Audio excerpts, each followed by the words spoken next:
ভাই কথা বলতে পারি? হ্যাঁ। কেমন আছেন? এই তো মন খারাপ? একটু খারাপ।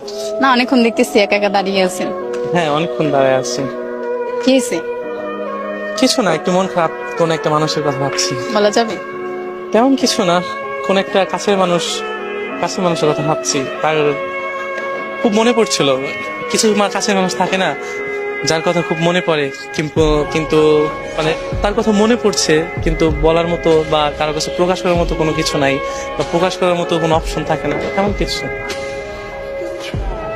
কান্না করতেছি? না না, কান্না করতেছি না, মানে এটাই ভাবতেছি যে কিছু মানুষ এমন এমন আছে যাদেরকে আমরা অনেক ভালোবাসি, অনেক যত্নে রাখি, আগলে রাখি, কিন্তু তাদেরকে মানে বুঝাইতে পারি না। আমার কষ্ট, আমার দুঃখ আমি কখনোই তাকে বুঝাইতে পারিনি বা পারবো না।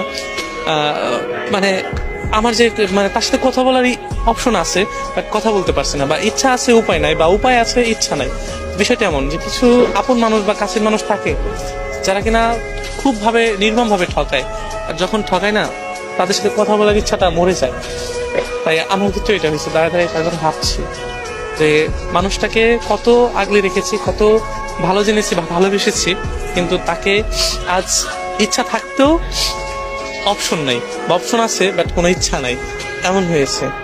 যখন কাছের মানুষ অন্য পুরুষে আসক্ত হয়ে যায় না, তখন এই ইচ্ছাটা না মরে যায়।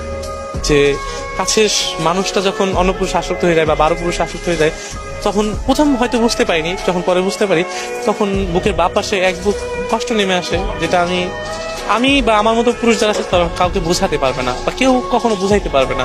যে মানুষ যখন আপন হয়, আপন হয়ে যাওয়ার পর যখন পর হয়ে যায় বা অন্য মানুষের হয়ে যায়, তখন কি পরিমাণ কষ্ট হয় আমি এটা বুঝাইতে পারবো না। আর মানুষগুলা খুব দামি হয়, জানেন, যে যে যখন তাকে ভালোবাসি বা ভালো জানি বা ভালো রাখার চেষ্টা করি, তখন ওই মানুষগুলা এমন ভাবে নিখুঁত অভিনয় করে যেটা হয়তো বলে বোঝাতে পারবো না বা সম্ভবও না। আর তার কাছ থেকে এমন ভাবে ঠকেছি যেটা কিনা প্রকাশ করার মতো না, কারো কাছে প্রকাশ করব সেটাও না। এই জন্য নীরবে কষ্ট পাওয়া ছাড়া কোনো উপায় নাই, বা একাই ভাবি যে কেন মানুষ এমন হলো। আর সবচেয়ে বড় কথা কি, যে ওই মানুষগুলাকে একটা কথা বলতে চাই যে শখের মানুষ হয়ে থেকো সারা জীবন, কখনো কাউকে কষ্ট দিও না। আর 12 পুরুষে আসক্ত না হয়ে এক পুরুষে আসক্ত হও, দেখো ভালোবাসা অনেক সুন্দর। তোমাকে ভালোবেসে কেউ নীরবে কষ্ট পাবে, সেটা হয়তো দুনিয়া সহ্য করলেও সৃষ্টিকর্তা কখনো সহ্য করবে না। আমি আজ এখানে নীরবে কষ্ট পাচ্ছি, হয়তো সেটা আপনার চোখে বা আরো 2-1জনের চোখে পড়েছে, কিন্তু আমার সৃষ্টিকর্তা সব দেখছেন যে আমি তাকে কত ভালোবেসেছি আর কতটা কষ্ট পাচ্ছি। সে 12 পুরুষে আসক্ত হয়ে এখন হয়তো ভালো আছে, কিন্তু একটা সময় আমি ভালো থাকবো, সে অনেক কান্না করবে। এমনটা কিন্তু প্রকৃতির নিয়ম। আর আমার দুঃখের কথা কি বলবো, তার জন্য বুকের বাতাস আমার খুব কষ্ট হয়। আর কষ্ট হলেও এখন প্রকাশ করার মতো কিছু নাই, আর প্রকাশ করলেও বোঝার মতো কেউ নেই।